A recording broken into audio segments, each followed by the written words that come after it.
Le parc du Luberon donc, est lauréat d'un programme national de l'alimentation depuis 2023.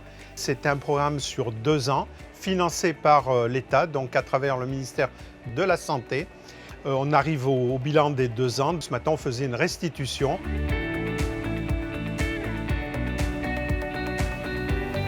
Le projet sur l'alimentation méditerranéenne avec l'agroécologie, c'est un projet qui associe la production agricole qui respecte l'environnement et qui donne de l'alimentation de haute qualité nutritionnelle et sans résidus de pesticides et qui donc permet une alimentation saine et durable.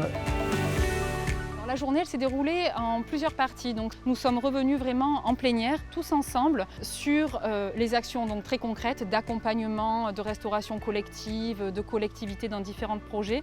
Denis Léron est aussi intervenu pour parler justement du livret pédagogique que nous avons co-construit ensemble et qui a été édité cet été sur les liens alimentation-santé.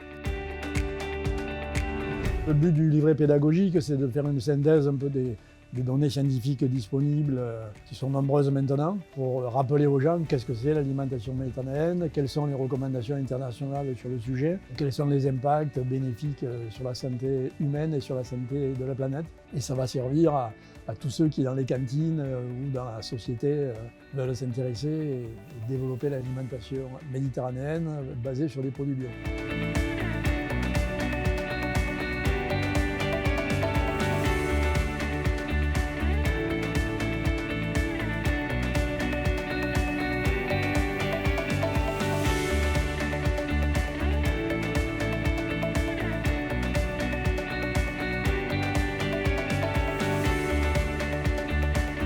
Ce matin, on a vraiment eu un panel des actions et cet après-midi, il y a plusieurs ateliers thématiques pour justement pouvoir aller plus en profondeur dans chacune des actions qui a été menée. Et là, ça permet d'avoir beaucoup plus de précision, de méthodologie, de retour d'expérience pour pouvoir répliquer ces actions sur notre territoire.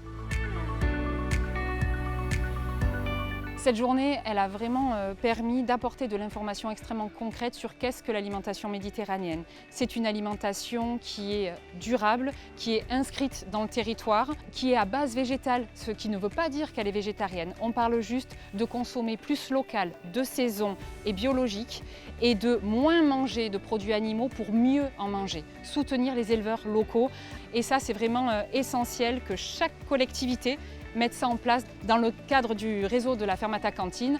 On encourage les collectivités à proposer un menu viande, 2 menus à base végétale et un menu poisson par semaine pour respecter le cadre de l'alimentation méditerranéenne.